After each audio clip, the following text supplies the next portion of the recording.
मनुष्य का वास्तविक धर्म क्या है?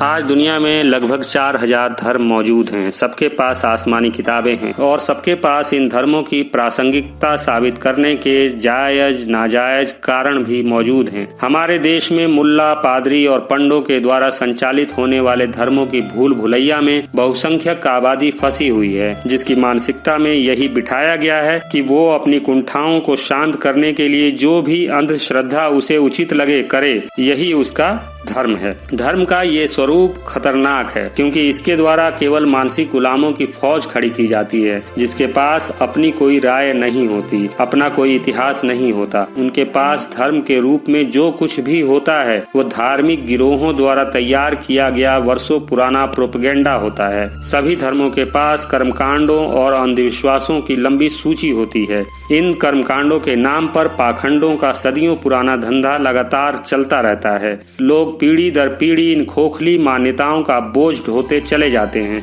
और उन्हें इस बात का आभास भी नहीं होता कि वे मानसिक गुलाम हैं। आखिर ऐसा क्यों होता है? क्या सच में यही धर्म है? अगर पाखंडों पर आधारित मान्यताएं धर्म नहीं हैं, तो मनुष्य का वास्तविक धर्म क्या है?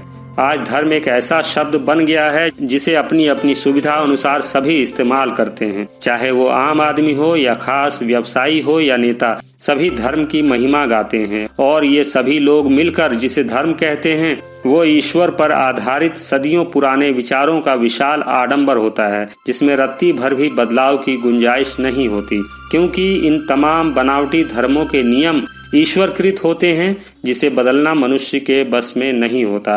हर युग में और दुनिया की तमाम संस्कृतियों में धर्म का यही रूप अस्तित्व में रहा है, जिसके द्वारा उस सभ्यता के खास लोगों ने आम लोगों का जमकर शोषण किया है। इसलिए हर युग में, हर सभ्यता में धर्म और राजनीति का गठजोड़ हुआ है।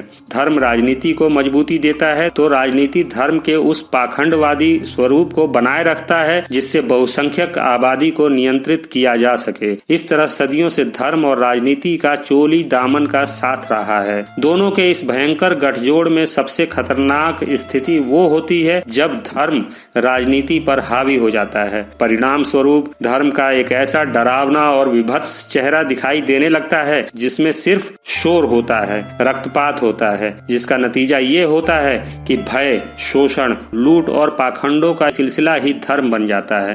तब धर्म का ये राजनीतिक स्वरूप अनैतिकता, दमन और बर्बरता का पर्याय बन जाता है और धर्म राजनीति के डंडे से भेड़ों की भीड़ को हाँकने लगता है।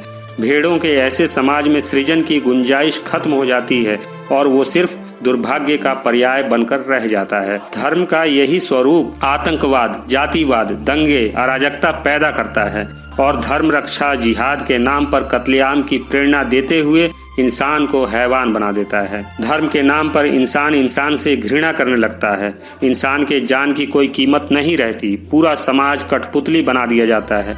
धर्म के नाम पर मुट्ठी भर लोग पूरे समाज को अपनी उंगलियों के इशारों पर नचाने लग जाते हैं और आम आदमी इसी मानसिक गुलामी को अपना धर्म समझकर इतराने भी लगता है। आज हमें समझना होगा कि ये धर्म नहीं है, बल्कि इसे लूट का धंधा कहें तो ज्यादा बेहतर होगा, क्योंकि एक कंपनी टूथपेस्ट का इजाद करती है, फिर उसका प्रचार करती है, क्योंकि उसे अपने प्रोडक्ट को बेचने की जरूरत होती है। इसी को बिजनेस कहते हैं। जिस कंपनी के टूथपेस्ट में नमक होता है उसे भी लोगों को बताने की जरूरत पड़ती है कि उसके टूथपेस्ट में नमक है, और जिसके टूथपेस्ट में नमक नहीं होता उसे और जोर से कहना पड़ता है कि उसके टूथपेस्ट में नमक है।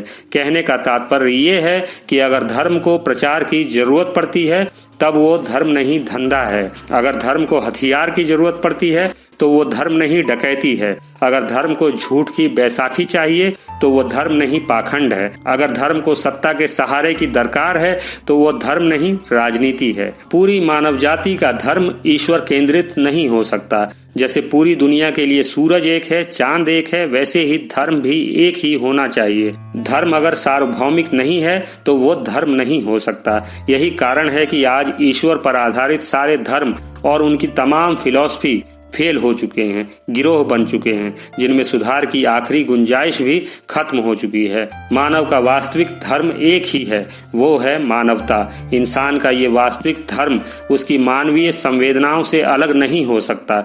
इसके उलट ईश्वरीय धर्मों में संवेदनाओं के लिए कोई जगह ही नहीं होती। जब हम ये मान लेते हैं कि सब कुछ ईश्वर की मर्जी से होता है, तब हम कुछ भी बदलने की अपनी मानवीय क्षमताओं को खो देते हैं।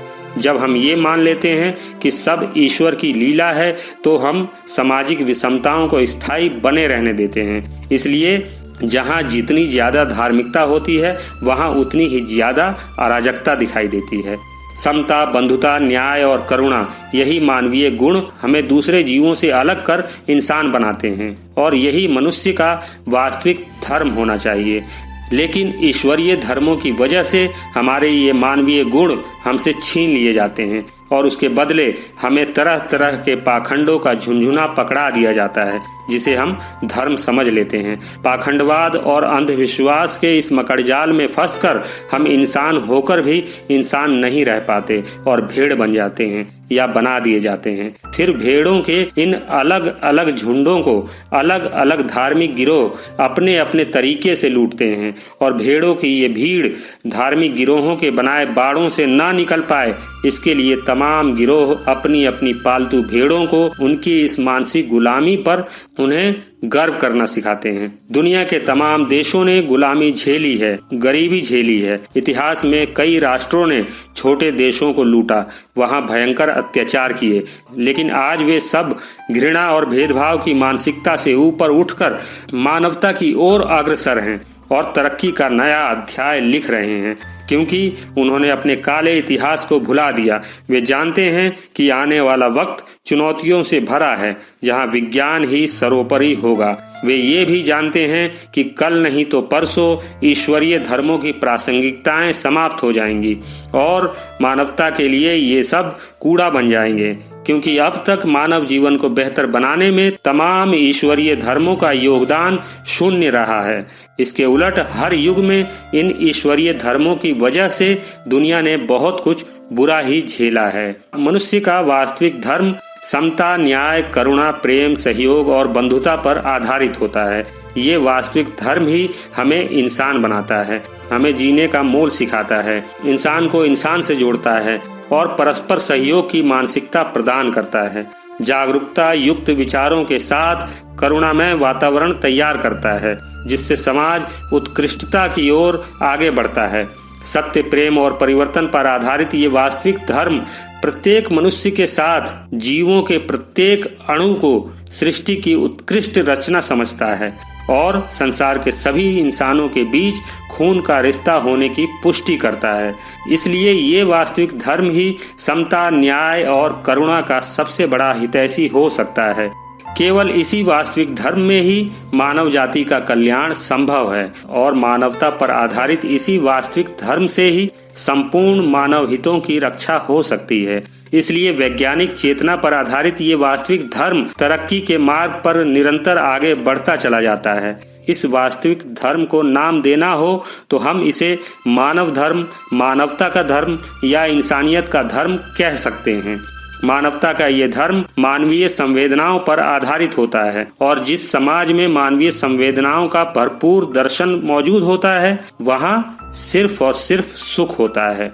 इसके उलट नकली धर्म पूरी तरह पाखंडवाद पर आधारित होता है। अंधविश्वास, कूपमंडूकता, अकर्मण्यता, भ्रष्टाचार, जहालत, शोषण और अराजकता इस नकली धर्म की पहचान होती है। इसमें मनुष्यता के लिए कोई जगह नहीं होती। हिंसा, घृणा और भय इस नकली धर्म की बैसाखी होती है, जिसके सहारे पाखंडों का ये वायरस दिमागों की यात्राएं करते हुए एक पीढ़ी से दूसरी पीढ़ी तक पहुंचता है और इसे ग्रहण करने वाली हर पीढ़ी आजीवन मानसिक गुलामी करती चली जाती है। जो लोग इस परंपरागत गुलामी की बेड़ियों को उखाड़ फेंकते हैं, उन्हें ये धार्मिक व्यवस्था स्वीकार नहीं करती।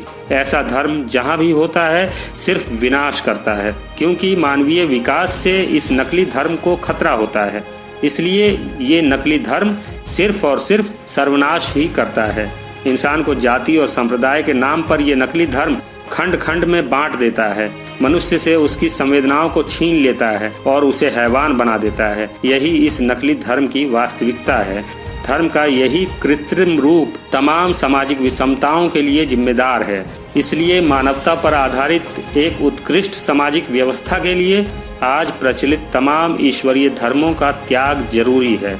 मैं किसी भी आसमानी धर्म की फिलॉसफी को नहीं मानता। मेरे पास कोई आसमानी धर्म नहीं है, ना ही मुझे किसी ईश्वरीय धर्म की जरूरत है। मुझे लगता है यदि इंसान के अंदर की संवेदनाएं जिंदा हों तो उसे किसी भी पारलौकिक धर्म की जरूरत ही नहीं है।